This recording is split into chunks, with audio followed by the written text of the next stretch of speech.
उत्तर प्रदेश रामपुर मोदीपुर में ASC factory का शिलान्यास वैदिक मंत्रोच्चारण से हुआ 51 कुंडे भव्य सूर्य महायज्ञ। उत्तर प्रदेश रामपुर मोदीपुर के चेयरमैन और global thought leader Rajshree doctor Bhupendra Kumar Modi रविवार को मोदीपुर में मीडिया से मुखातिब हुए। इस दौरान उन्होंने कहा कि रामपुर के विकास में अब बदलाव का समय आ गया है। इसमें मोदीपुर की भूमिका अहम होगी। यहाँ मोदी मल्टीप्लेक्स बन गया है। ऐसी फैक्ट्री की भी शुरुआत कर दी गई है। इसके साथ साथ आने वाले दिनों में कुछ उद्योग और भी स्थापित किए जाएंगे। इससे मोदीपुर एक सूर्य नगरी के रूप में सम्राट सिटी के तौर पर उजागर होगा। उन्होंने कहा कि रामपुर की धरती हमेशा से बड़े संदेश देती रही है। नवाबी दौर में भी सभी वर्गों के विकास के लिए कार्य हुआ। उन्होंने रजा लाइब्रेरी की विशेषताओं को बताया और आधुनिक रूप में विकास की गाथा रचने के लिए एआई के उपयोग पर जोर दिया।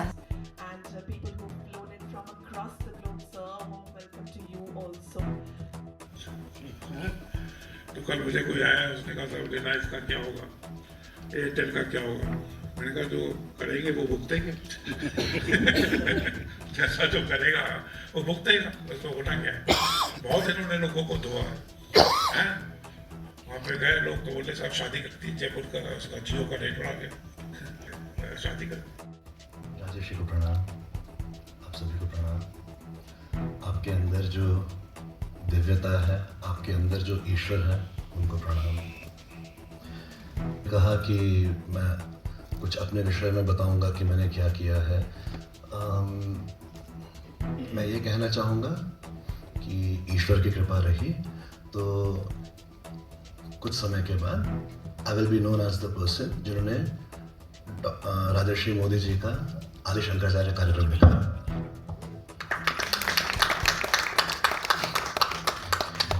जी, मेरा सौभाग्य रहा है कि एक ऐसी इंडस्ट्री में जहाँ पर कि सिर्फ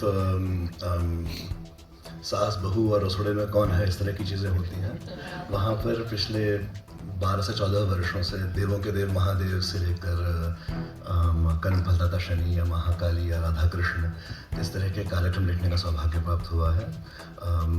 लेकिन मुख्य बात यही है कि सनातन पे काम करना है और ताकि जो जागे हैं वे जागृत हो जाएं और हम अपना एक इतना अच्छा मैसेज, इतना अच्छा संदेश जो राजर्षि ने बनाया है।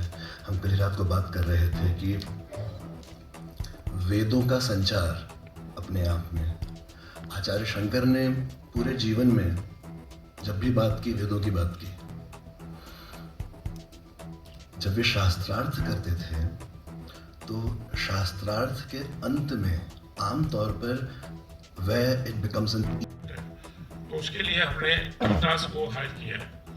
तो Tatas are building a full plan how to make a smart city. तो रामपुर को स्मार्ट सिटी बनाने के लिए पहले मोदीपुर तो स्मार्ट सिटी बनेगी, फिर तो एक बनता है तो उसको देख के दूसरे ही बन जाते हैं। तो इंडिया में 100 स्मार्ट सिटी बन गई and Rampur was surprise for people कि इसको स्मार्ट सिटी का स्टेटस कैसे मिल गया। But I must thank Azam Khan ji, उन्होंने अपने काल में ये करवाया कि इसको स्मार्ट सिटी का स्टेटस मिल गया।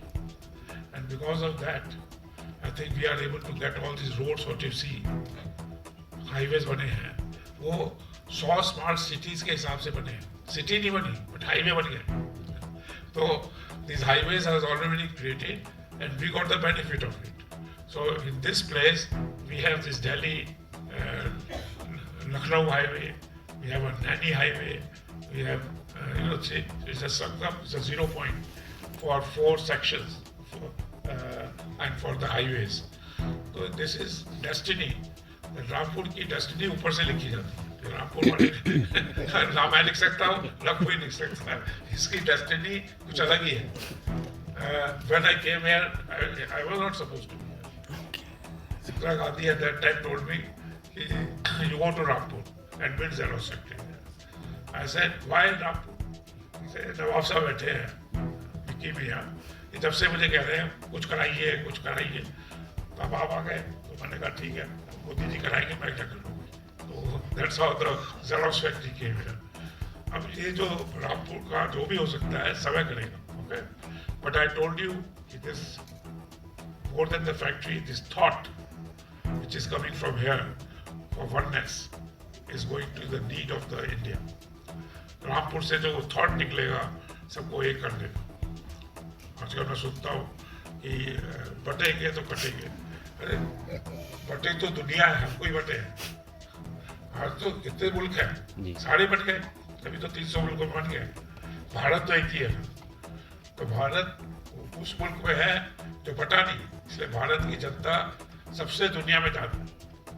यदि बढ़ जाते तो 150 करोड़ लोग कैसे होते. आज हमें चाइना से ज्यादा भारत की जनता है. क्यों? कि भारत ना कभी बटा है और ना कभी कटा है. और लोग बटेंगे, वो कटेंगे और हम तो आगे बढ़ेंगे. We are witnessing this occasion.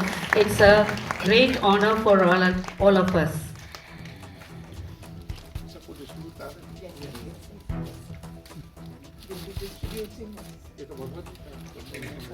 Srimad Bhagavad Gita, as Lord himself says in Vara Puran, I take my stand on the Gita.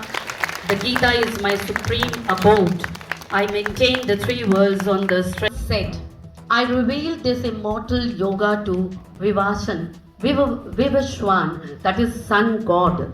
Vivashwan conveyed it to Manu, his son, and Manu imparted to his son. Sri Yantra near the temple, and lot of people, they put their wish in the wish box, and I myself know them personally. One of our staff members' daughter was selected for IIM Bangalore. She had been trying for a number of years, and after putting the wish, she got selected. Marriage of a staff's ward got settled down.